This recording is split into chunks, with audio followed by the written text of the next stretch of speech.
Good morning, good afternoon, depending on where you are in the world. I am Cate Luzio. I'm the founder and CEO of Luminary and also the host of the weekly show Goaldigger on LinkedIn Live.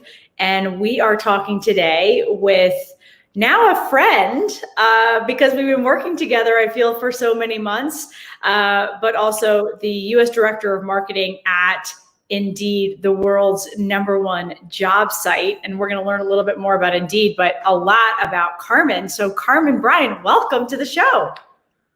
Thank you. I'm so excited to be here. We work together, but we don't always get to have these types of conversations. I know, it's like we get on our weekly calls, like boom, boom, boom. Okay, go. And the first and the only time we met in person, was that last summer in Brooklyn? That was last summer in Brooklyn, sitting out on the street, basically.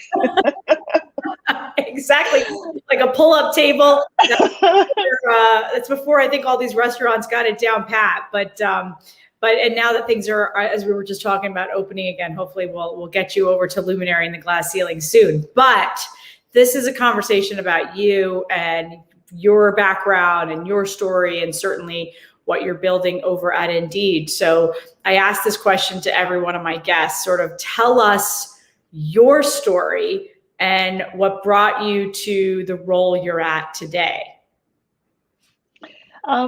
So I think one of the most interesting things about me is probably that I grew up in Mississippi, which I think living in Brooklyn, New York is interesting. It's not as interesting if you're in Mississippi right now watching this, but it's usually a bit of a conversation starter. And I think I grew up in a family that didn't have a lot of money, but had a lot of ambition and expectation. And that really served me well and was really great about building confidence. I think the thing that I value now that I couldn't and didn't recognize when I was young is just how, like, the gift of people being proud of you and being confident in you and your accomplishments is such a gift. And so I really, really value that. But I left Mississippi, and this is like a very kind of small town, and I went to Harvard University. So polar extremes. And, it's one of those times that being fairly naive is another gift. Like, I had no idea what I was achieving or attempting or just, was going to be in store for me, but it was an amazing transformative experience. And it's really there that I just started to open my eyes to all the possibilities, and, started to experiment a little bit in terms of what was compelling to me, because I think, like a lot of young people, period, you sort of have the expectations of others that you allow to guide decisions that you make. And it was really there that I was like, you know what, I'm not going to be an engineer or a doctor or a lawyer or like the 4 jobs that I knew about. And at that time, which was what was considered a success, and really just start to explore and just have conversations and talk to people and kind of understand. And I really very early developed this affinity for just understanding people. I think I've always been very interested in people and what makes them tick, and really wanted to kind of explore that a little bit. So I kind of spent a very short time in consulting before I went directly into marketing, marketing research, trends and insights. I worked in, consumer products. I worked in media, not surprisingly, probably in a place like New York City, which was tons and tons and tons of fun. And had really at that point started to really understand that there was a really interesting intersection between kind of like the creative world and kind of the data world. And that was the space that I like to play in. So after working in media for maybe like 10 years, it's kind of crazy when I think about it in terms of that. I really had a very intentional moment. I think up until that point, I had really been focused on getting further in my career. What's the next step? What's going to be the thing that's going to get me to the next point? And interestingly, is when I stopped thinking of it in terms of that way that I feel like the world started to open up. So I was really looking for a place that met what I wanted in terms of culture, which Mhm. was trying to do something that I could get behind, where I could stop kind of thinking about like the how am I going to get to the next point and how am I going to enjoy my work and Yes. just create a life, right, that I can enjoy. So I took a lateral move when I came to Indeed, and had gone from being kind of a people manager and leader to being an individual contributor. And it was amazing. I had worked in organizations that were, media. You can have people that are a bit temperamental, um, who are a bit kind of, can be a little bit excitable. So I was Excitable. excitable. So I was like kind of waiting for the other shoe to drop, but everybody was, it was a company based out of Texas as well. So I'm not sure if that's a contributing factor, but people were just very like calm. I mean, smart. It's a tech company. They had amazing talent, but it was really great. And it was within 6 months of there, I was promoted and just the world was opening up. So it's always been interesting to me that when I stopped trying to get to that next step and just kind of focus on what was the right place for me, that's really when things started to open up a lot more. So I want to dig into a couple of things you said. And I love this idea that about stop, are you Gen Xer? Yes. Yeah. So I think we have that in common, right? As Gen, like, what's the next step? I'm climbing, I'm going, I have that milestone, I reach it, the next one, that's sort of just ingrained in us. But this idea of just kind of stop trying and then that world opens up. But that's scary too, because you are focused on that next milestone. And it's like a little bit of, I'm going to take a risk here and see what happens. But then I've also really got to open my mind to, it doesn't have to be so linear of a path. Yeah, no, for sure. And it was scary. And when I started at Indeed 5 years ago, so one, I'm very sensitized because I work there, but we also do a lot of advertising. When I went to Indeed 5 years ago, I knew it as a job board. I didn't know anyone who worked there.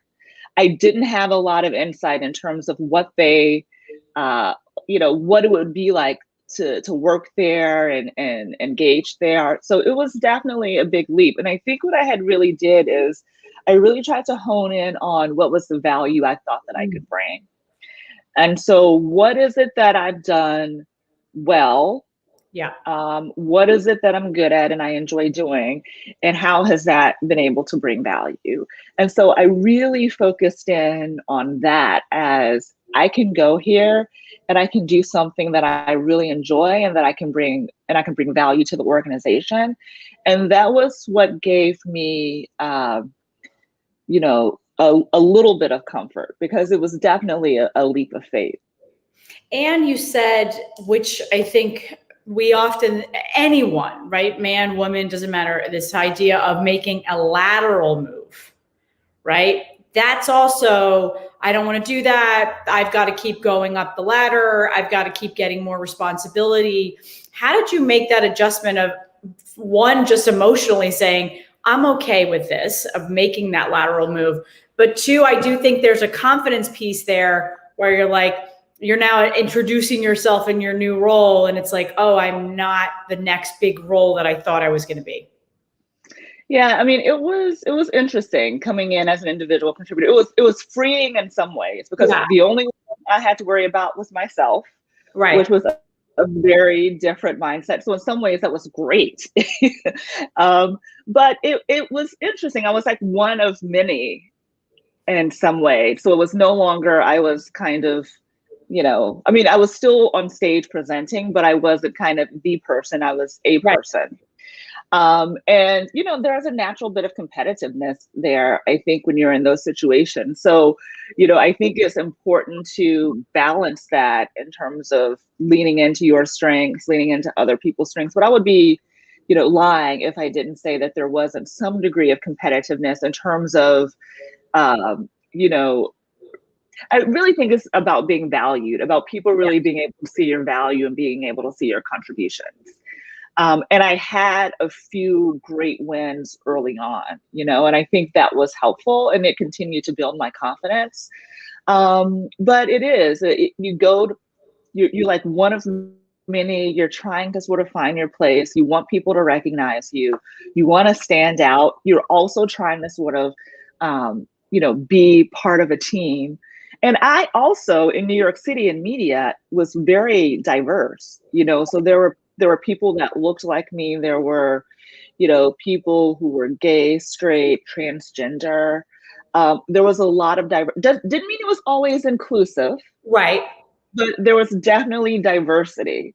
And so I'd also gone into the space where there was not nearly as much diversity. So one of my very early experiences at Indeed was being at an event, and it was a sea of white men. Right. And it was definitely a moment of, how is this going to work? Like, am I going to be able to find my place? Am I going to be able to find community here?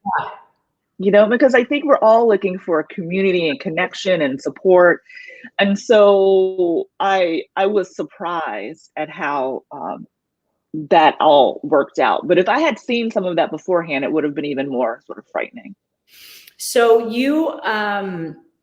we had you on a panel for Luminary a couple of months ago during Black History Month around being a Black woman in corporate America, which was one of our most attended events, which is amazing, and not by all of the Black community. It was a very mixed audience, which we love to see, because it can't be an echo chamber, right? Around talking to ourselves. You Absolutely. want to see people.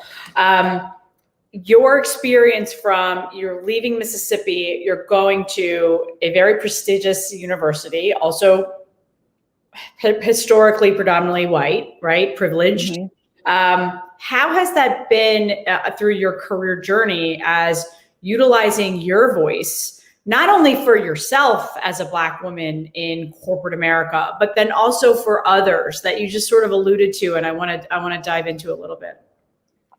Yeah, it was interesting. I think Harvard was such a great training ground. I call it like the world's most expensive finishing school sometimes, because the things that I learned there, obviously you learn a lot academically, but just like how to interact with people and kind of negotiate relationships. And I think the thing that I learned there, and I continue to learn, throughout my career, is that the majority of people feel out of place, either occasionally or often. And, and to spend time really to kind of understand people. There were times, certainly in the early part of my, tenure at Harvard, where I thought, all of these people are brilliant. Like, they're using these words. And it was about 2 years before I realized that half of them hadn't even done the reading. Like, they were just so adept at coming in, and they kind of intuitively understood certain things that I didn't think that I understood. Right. And all of that was, I think, really important. Not to say that people were always saying things where they hadn't done the reading, so to speak, but that everyone has those experiences. And no matter what's your background, I don't think there's anyone who goes into every situation feeling like they know it all, they have it all under control, whether it's a peer, someone that works for you, or a leader. Right. And so for me, I think that's been really important, because it's really shaped how I have formed connections with people that I've worked with, and how I think about that. And sometimes you have to think about it a little bit harder, right? If it's someone who can be a little bit more challenging. But it's been very important to me to try to be as transparent as possible about some of those kinds of experiences or some of those kinds of challenges, because I think it's really helpful for people to know that, you are not this unicorn that is having, an experience that is completely different from everyone around you. Right. And I think that translates right across a lot of different sort of backgrounds. Now, it doesn't mean that there's not specific challenges, but I think that's really been really crucial in terms to how I've thought about forming relationships and collaborating with people.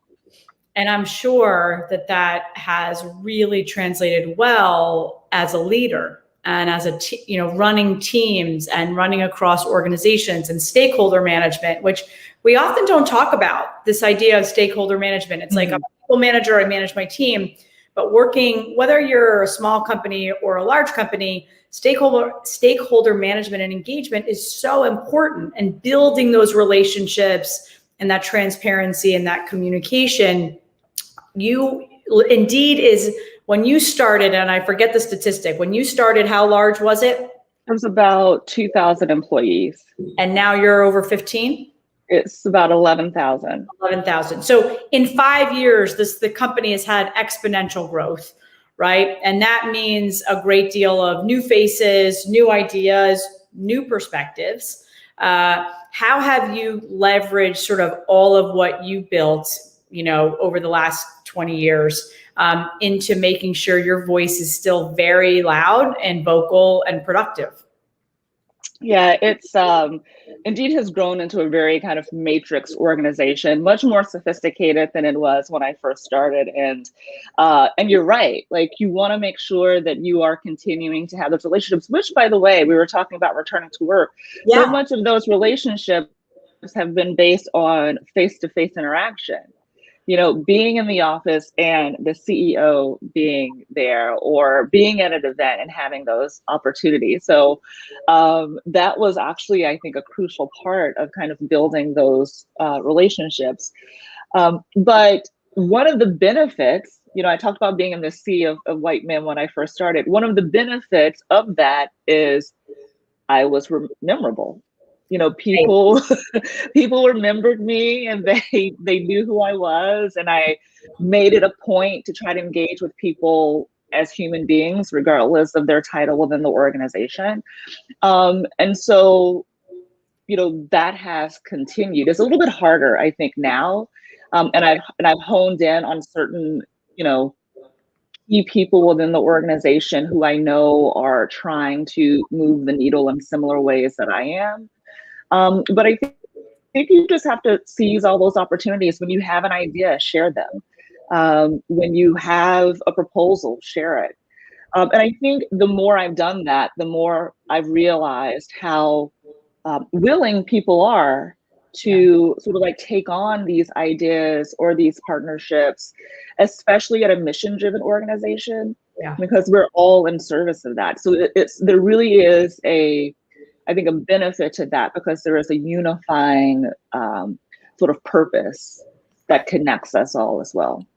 Yeah, I mean, I think it's really interesting. We hear so much, and I'm generalizing, but women and people of color that, I don't stick out. I'm the one at the table, and yet you, and much like myself, and you and I've talked about this, have played to that. We've leveraged that in being that voice so that it is memorable and that people are listening, versus, oh, it's just that only person at the table or in the room.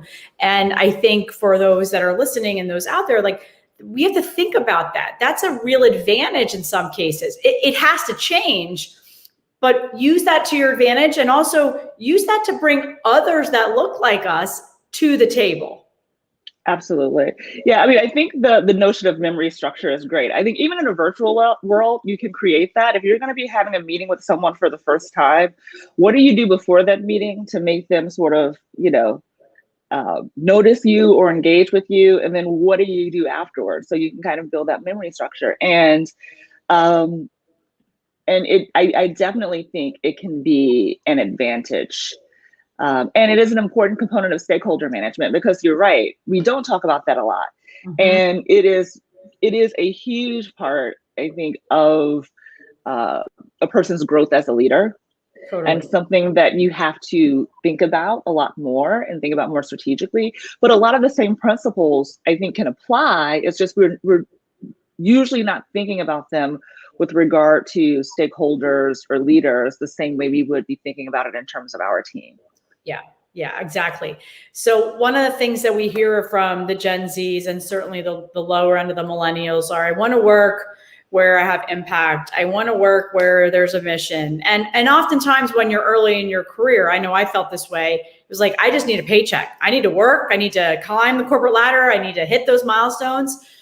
But you talk about Indeed being a mission-driven organization, and I truly feel that as a partner of Indeed's, as knowing you now for over a year, for having exposure to your CEO Chris Hyams. What is it about Indeed that is so mission oriented that really drew you to it, but has kept you there? I think the mission, it attracted me because it was very clear to understand, right? Like the mission is we help people get jobs.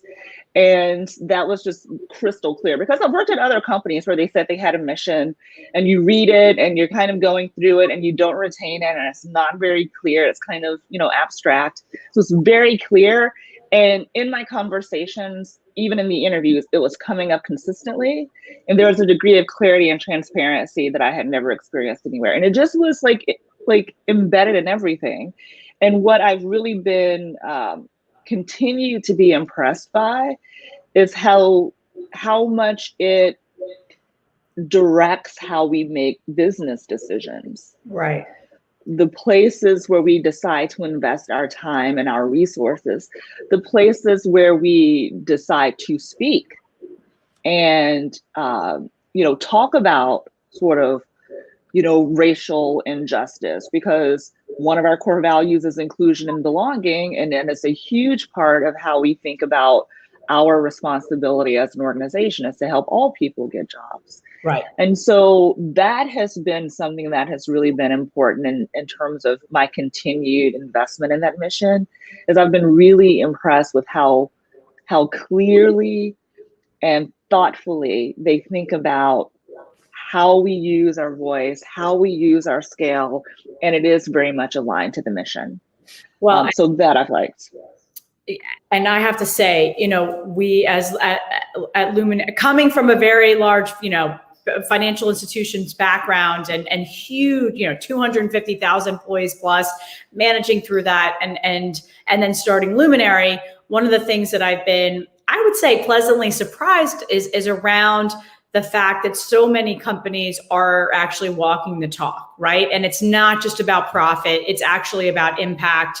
Indeed, doing so much on the social impact side, your partnership with Goodwill, and now our partnership. And for those of you that don't know, about 2 weeks ago, we announced our fellowship program with Indeed to help women get back to work. We know the statistics, more than 5 million women out of work, predominantly women of color. And how do we actually get them either staying tethered to their community, rescale, upscale, hone their skills, but more importantly, getting them jobs. You all have done so much around women in the workplace, your women in the workplace study. Why has it been so important for Indeed to partner with an organization like Goodwill, obviously, which is a huge partnership, but with Luminary, because we're a tiny little company, right? And we're not normally the natural fit for a lot of big companies to partner with. Yeah, I mean, I think one, it's our responsibility as an organization to be thinking about this. It's just, more than 250 million people come to our site every month to search for jobs. And there's still a lot of barriers that exist for people. Yeah. And it's really important that I think all of us within the organization are thinking about that. So we think about it obviously at scale. We actually earlier this week announced, and this is, that by 2030, we want to help 30 million people with barriers get jobs. Mm-hmm. And we want to shorten the duration of the job search by 50%. And we are absolutely the company that is best positioned to address that. So as we think about scale, we also have to think about what are the other factors that we need to be thinking about. And one is COVID-19 and the reality that so many women have, left the workforce or had to adjust their hours. And it's really made us think a lot about how do we engage with companies Like, what are the things they need to do to best support women? But also, how do we engage with job seekers? Yeah. And so I really think of it as there's an array of different things that we need to do.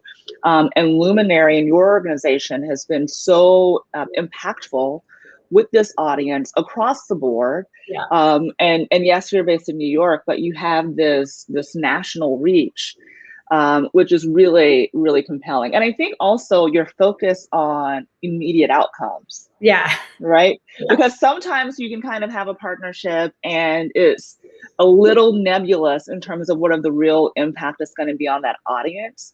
But I think, this fellowship has a real impact that will be felt by the women who participate.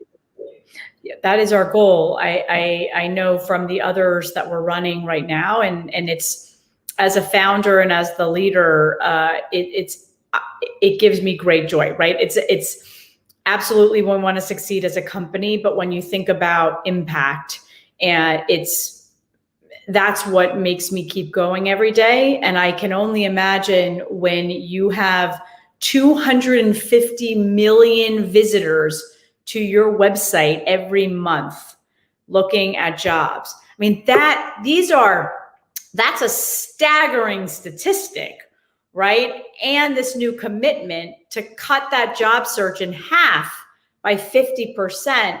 I mean, like, holy shit, that's an incredible goal for a company of your size. Yeah, it is. And I think, that it's important to be explicit about the direction that we're going and to make sure that we have the entire organization dedicated to address it, because you will start to build the programs and think about how are we actually going to do this. Yeah. So I'm very proud of the fact that leadership came out with this sort of hairy, audacious goal. Mm-hmm. But I think it's really important in that it's a responsibility that I think we really need to sort of take on. Yeah, and I think under Chris's leadership, it's I had the opportunity to do a fireside chat with him last year, and what I saw was someone living the mission, right? In everything that he's doing, and clearly from a cultural standpoint at the company, he's got everybody going in the same direction. Absolutely, and he has been a great role model, I think, as a leader, especially in this virtual space, because you're not, interacting with people and touching people. He's done a weekly Q&A with our organization for the past year and has answered every question you can imagine, probably 20 times over, right, with patience and, clarity and directness, always bringing it back to the mission. And I think what it's done is it's really made the entire organization feel very connected to the mission, connected to what we're trying to achieve, connected to him. And that can be hard when you're an organization that's grown as quickly as we have. Mm-hmm. So he's really been a great role model in terms of how to lead in a crisis like this. Well, I'm a little biased, but I think you're that same role model, having worked with you now for about a year and certainly gotten to know you and your whole team, right? It's practicing what you preach and walking the talk. With the last question, these always go by so fast. You talked about, growing up in Mississippi, leaving, going to Harvard. You've had this tremendous career so far. If you think back to that girl in Mississippi, right? That before you got into Harvard, because that's a huge accomplishment. Yeah. What would you tell her about, to think about or to not think so much about? I would tell her to continue to dream big, because I always had kind of big dreams that seemed a bit, which actually now in retrospect probably could have even been bigger. But I would tell her to continue to dream big and to not worry so much about the plan. I think I would, not worry so much about the plan. I got there eventually. But I think, that would have been, there is no blueprint, I think is what I would say.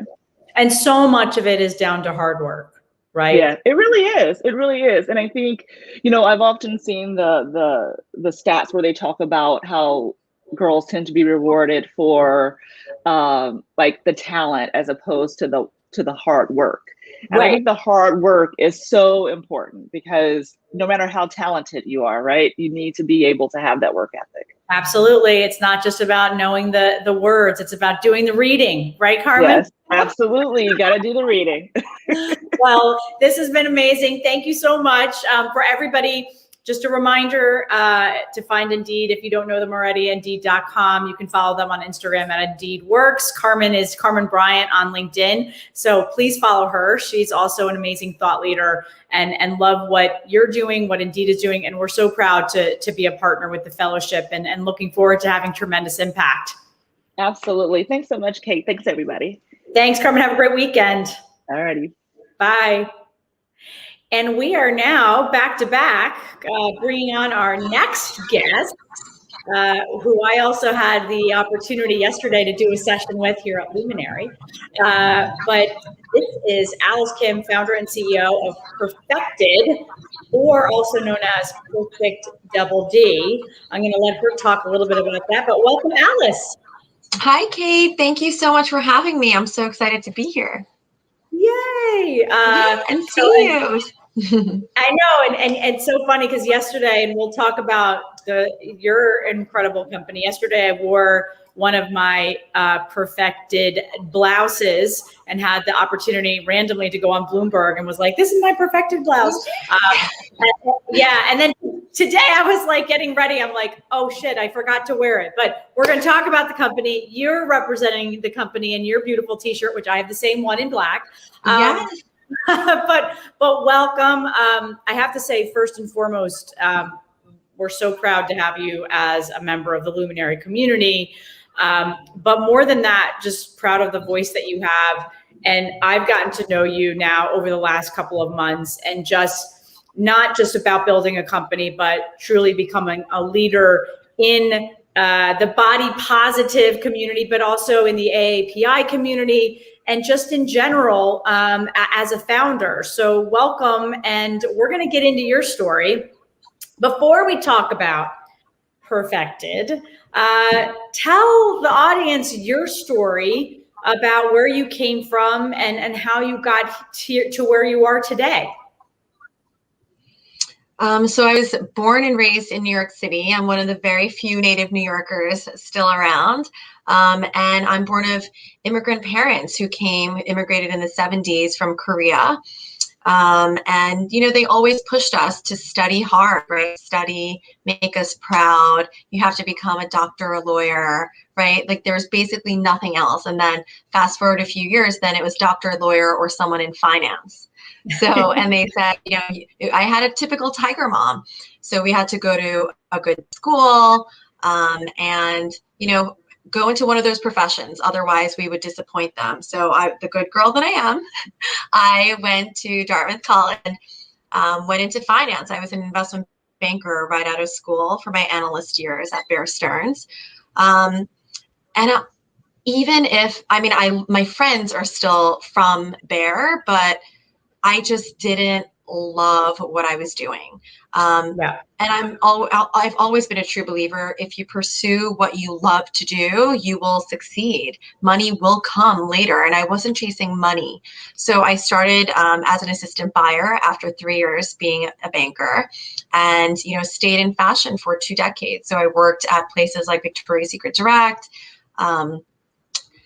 Halston, DVF, Shopbop, and then having been in the fashion industry now for 20 years, I saw a huge white space, which includes myself.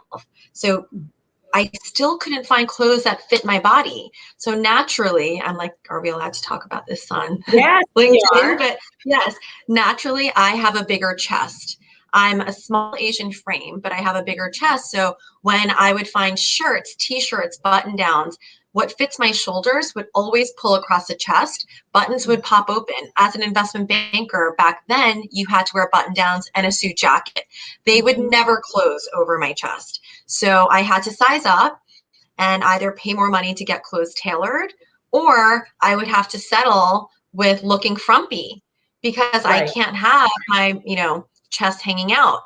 And I just felt insecure, right? So from growing up, people body shaming you about being curvier at a young age.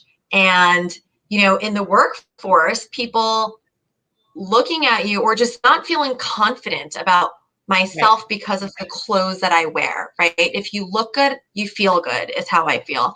And, I said there has to be a solution and no one else is doing it. So I finally had the confidence with my background to say, you know what, if I don't do it, someone else will. So why not me? And the past year and a half I took to develop my styles.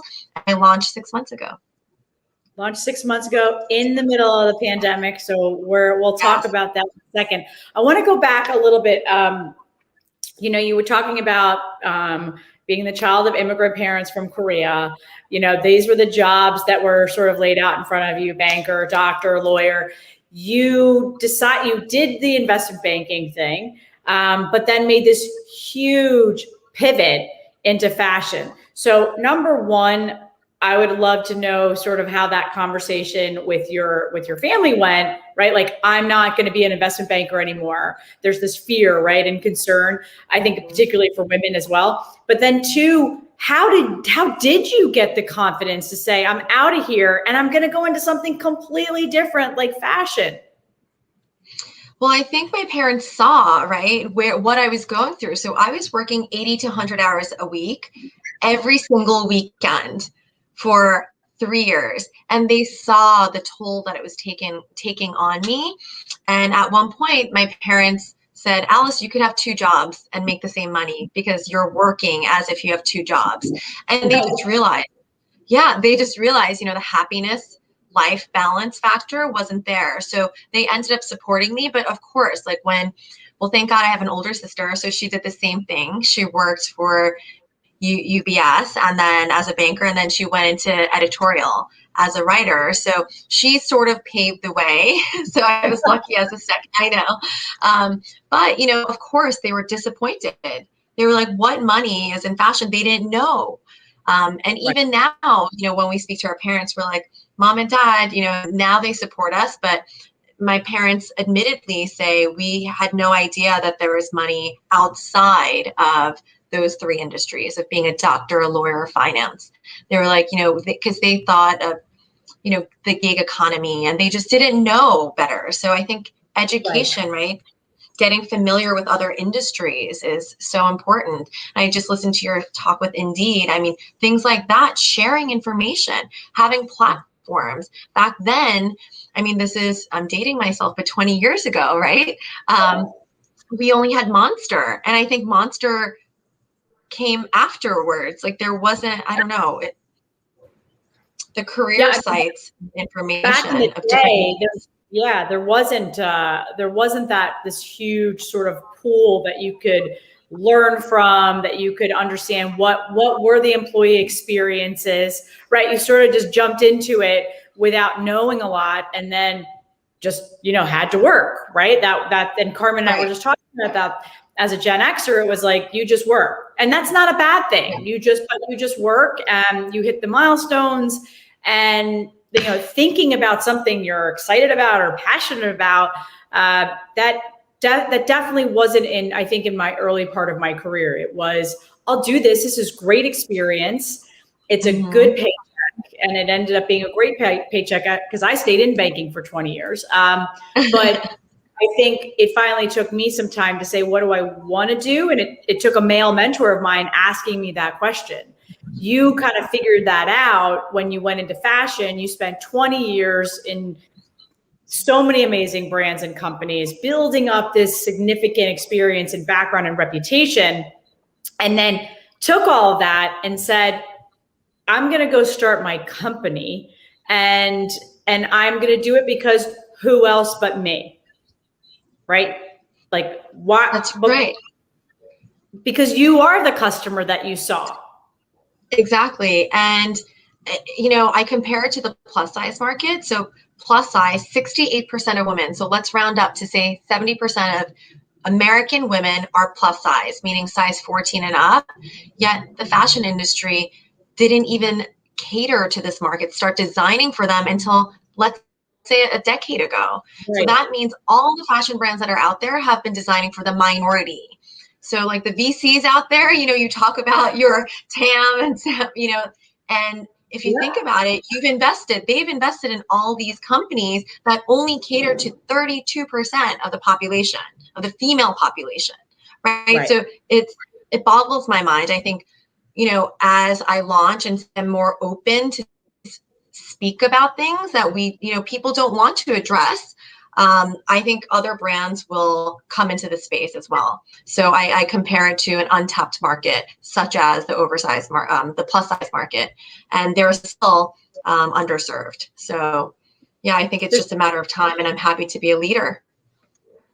And you are a leader. I mean, you and I have, I've personally shared my struggles with having a larger chest, and also being that banker that had to wear button downs. And I remember saying, no, I can't do this anymore. I don't feel good, and I need to feel good at work, and sort of changed my whole style, if you will. But you have with the company, and I love this, yes, I'm going to be a big brand. I want to be a household name. But you're also serving this community that historically has not been talked to.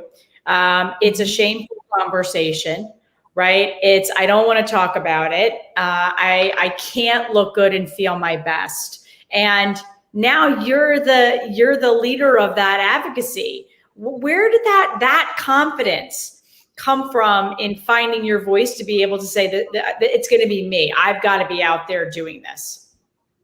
Because as I started, so I lived shamefully my whole life, right? Like I slouched like this because I was trying to cover my chest, because God forbid I put my shoulders back and stand up straight, then it looks like I'm flaunting my chest. So I was always living in like trying to hide my body. And I mean, a couple of things, right? So as I started speaking to my friends about my idea and just people around me, so many other women said, wait, that's me. I'm that size too. I have the same struggles. So having advocacy and hearing that other people had the same struggles as I have, because I thought I was the only strange person with this weird body that I had to bring to the tailors and mold to myself. But no, there's so many other women that feel the same way. That and times, right? I have to say, I love the Kardashians. So they made being curvy acceptable and desirable. And, I think that was a huge shift and change, right? So before, in the 80s and 90s, you had to be a stick skinny model. And if you weren't that, it's like, that's where the whole body shame comes from. You feel insecure, you're fat, now we're all about embrace your curves, enjoy life, mental health. You don't have to be model skinny. Right now, there are plus size models. There are normal size models. Like there's no one size that's better than another. And I want to really make a movement, which is normalizing conversations around boobs. Every single woman has them. So why do we make it so awkward? Why do women body shame each other? Right? Why do men over sexualize, right? And make women either competitive or uncomfortable and insecure. So yeah, and that's what, and I said, No, and I think what's great about the company, the brand, and your voice is, yes, there's a target, right? There's a market out there for this body type, but that your clothes fit on everyone. Right. Yes. So serving a need, and there was a huge gap in this market, but it's not just for that particular market. It's actually for all. That's right. So our tagline is fit for double D's, but flattering on all. So just like we squish into other clothes, this fits everybody, and it's not even awkward. It's the high quality fabric that we use. It's the technical design, so there's more room on the bust. So a t-shirt like this, I think it's a V-neck. It's very, very flattering because normally you would see this pulling. right? Mhm. But this, how I designed it, there's no pulling across a double D chest, and puff sleeves are such a trend right now. Sorry, I'm like, I don't know which way to center No, yeah. myself. Exactly. So oftentimes puff sleeves overwhelm you and make you look like a football player. And I've tapered it down to make it a little bit more subtle. So it's still very pretty, and you have a little V, so it slims which woman doesn't want slimmer arms, right? But it's very subtle, and the V-neck isn't low where you're popping out, and it's not too high where, in fact, if it's higher, it actually accentuates your chest even more. So yes, it's a subtle technical balance. But like I said, this looks great on, a smaller chest as well, and also a bigger chest, so it fits everybody. Yeah, no, and I love that. So let's talk about starting. You get the a year and a half ago, you're like, I'm out of here. I'm leaving my corporate job. I'm starting this company. You launch in the middle of the pandemic. So can you walk us through a little of that thought process? Like, it's a year and a half ago, 6 months ago, you launch, and how you did that. Did you raise money? Did you self-fund? What does that look like? Self-funded, and I actually had to pivot during COVID. So I had, bras. There's not one woman that is happy and satisfied with their bra, right? I mean, it's very, very rare. So I want to solve that. I'm a runner, so I ran the New York City Marathon, and I had to wear 2 sports bras just to keep the girls intact from my back hurting and from, keeping them still while I run. Sometimes I run like this to keep them from bouncing. I know it's crazy. So I said there has to be a solution, but molded cups cannot be produced in the United States. Our factories just don't have those machines. So I was producing them internationally. When COVID hit, obviously the borders closed, and we had to, in lockdown mode, shut down. Yep. Companies, factories were shut down. So I had to pivot. I've worked on this for so long. I said, what can I don't want to delay my launch any further. So what can I produce to launch sooner? And it was making clothes. So 90% of my goods are produced in the United States, in Los Angeles. And during COVID, it was t-shirts and hoodies that were in, right? So I love a good hoodie, but My I would look like a my balloon. favorite hoodie is yours. My Yeah. favorite. Yay! Hoodie. Yeah. So other hoodies are as comfortable as they are and baggy, and there's a time and a place to wear that because I own hundreds as well. But it made me look like a balloon, right? And makes me look frumpy. So I said, how can I design this better? And that's really what it was. So using sustainable organic materials, but the fit. So it has a feminine puff detail, but it's very subtle and it's tailored to our body. So it's, roomier by the chest, but it's tapered by the waist. And then I remove the pocket. So it's just being thoughtful and mindful. But it does have some sort of pocket where you can put your key or your chapstick or lipstick on the side, a hidden pocket. So it's flattering for everyone. My number one, it's sold out after launch. It sold out in less than 2 months. So the reorder took longer, but I pivoted during COVID, wanting to launch, but you have to stay relevant and current and speak to your customer in that way. So that was my COVID pivot and launch. And thank God it was, it's not an easy journey. So you grow, snail pace. But I've had wonderful support from people like you, who's help me elevate my voice, share my story, even within the Luminary community. You and Erica are one of my best customers who bought almost everything on my line. Because once you realize and understand the fit, then you become a loyal customer. And I will say that goes such a long way. So I email everybody personally. I speak to them. I thank everybody and ask for feedback because we constantly need to improve. But yeah, so I think your second question was, I am raising because in order to scale, right now I'm a solopreneur doing everything myself, from fulfillment, design, choosing the fabrics, setting up my website. So I really need help. And in order for that, I need more funding, and everything has gone to inventory and launching thus far. So so that's where I am. I mean, it's not a bad problem, right, to have when you're selling out and you have the orders, you have customers, you know people want the product. The challenge is it's like chicken and the egg, right? We've got to get the capital in order to expand. I think, and so many founders, particularly that manufacture products, have this growing pain, right? And it's making sure that whether it's, any type of external capital, they understand that these are products that are super relevant, that you get the customer feedback. One of the things that I love about what you talk about, and you did it yesterday in the session with the Luminary community, was around understanding your market, talking to your customers, right? So many brands don't even bother to talk to their customers. They just sell. And you really take the time to get feedback. I think building a community is so important. I mean, I have women emailing me all the time that say, thank you so much. You've changed my life. Like one woman said she was going to have a breast reduction surgery. And she's like, until I found your brand. And that just brought me to tears, right? She's like, I saw my family this weekend. They told me that I lost weight. She's like, I had it. I was wearing clothes that finally fit. And she said, I mean, literally tears to my eyes, because this is exactly why I created the brand.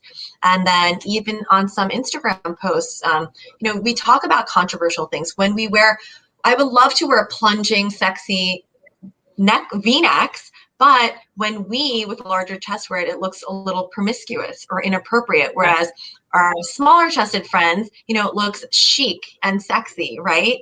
And it's appropriate. So, talking about these stereotypes or presumptions, and people would come and thank you so much for providing a platform for us to speak and share our struggles. So it's really that. Of course, I want to be the next billionaire, unicorn company. But more than that, I want to create a community and platform for women to share their struggles, style tips, right? Let's share both our wins and losses, and support each other.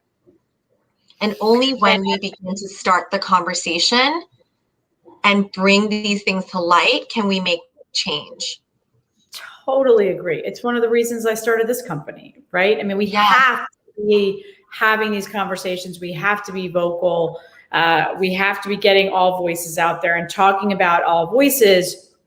You are of Korean descent, so you're, Asian founder, woman, double whammy, right? As far as being in the founder community, as far as raising money, we know women get less and women of color get less. What's that experience, Alice, been like for you as an Asian woman founder?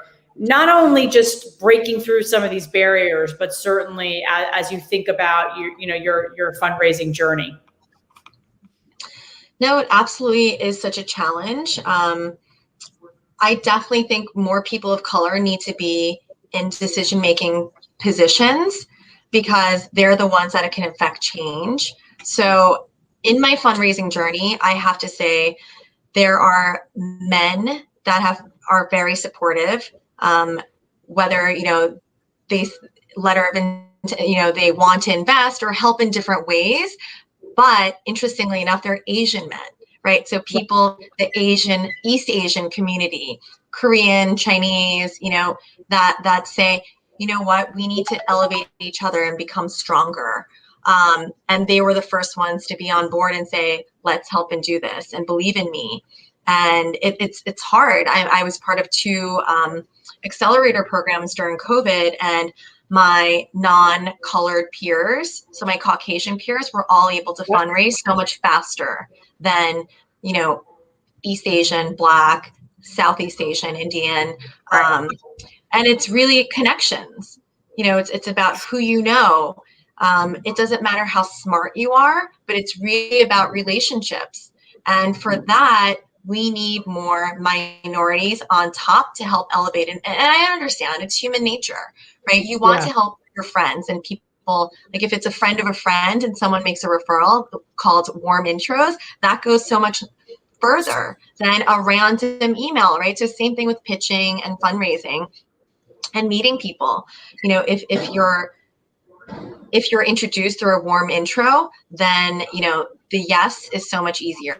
And, I went to an Ivy League. I worked at these Fortune 100 companies, but still it's not, it's tapping into the people that have the funds to give. And that's been harder for me. Yeah. Yeah. And that has to change. I think the other thing that has to change, I talked about it when I was on Bloomberg yesterday, was about just access to capital in general for business owners, right? Yeah. Not always got to be the VC route. We've got to get banks lending to startups and thinking about, yes, they're normally super risk averse. How do we get them to be a little bit risk aware, but taking that opportunity to say, this is a market. We've got great customer information and data. These don't necessarily have to be multi-million dollar investments, but it has to get business owners started so that they can get on that trajectory to growth to be able to self-sustain or raise more money when they need to, right? It goes a long way. It's this huge cycle that, I don't think people realize that it has to be, it's not just one way. There's multiple ways to sort of bring together a pool of money. And this access to capital just, it bothers me because as a former banker, I understand the constraints that banks have, but we've got to do our part to start more lending to women and people of color and their businesses. Otherwise, then we're doing our community our disservice, right? Agreed. And there's no change, right? So as we talk about change and wanting, different people on top or in higher positions, without the resources, we can never get there. Yeah, we can never get there. I want to ask two kind of final questions before you tell everyone where to find. I've been putting it up on the chat on the Thank banner. You. As you think about your voice and young women coming up, not necessarily founders yet, maybe just earlier in their career, as you had that confidence to make that switch and say, I'm going to do something different. You also had the confidence to leave a very successful career in fashion to go start your own thing. What would be some advice you'd have for women that are just kind of figuring things out and not sure if they've got that confidence to be able to do something like that? I mean, I would say speak to as many people just to get information, right? And you learn from speaking to, whether it's looking at a job position or a specific industry, just getting smart about it and take the deep dive, especially if you're early on in your career. There's so many pivots, right? So I started as an investment banking analyst, then as an assistant buyer. Then I went over to the wholesale side. So just do it. Just start. You need to start. If you have an idea, have a small focus group of people, test your idea. And then even if you fail, my motto is fail fast and pivot quickly. Because if you don't try, you'll never know. And I think Gen Z, they're so brave. They are less risk averse, right? Especially out of school, or even, many don't even go to school because it's so expensive now, right? It's become so hard.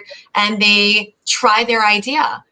They launch a company at 17 years old, at 12 years old, right? And you try and you learn so much just from that experience, even if it quote unquote fails, meaning it doesn't become your lifelong thing, the learnings.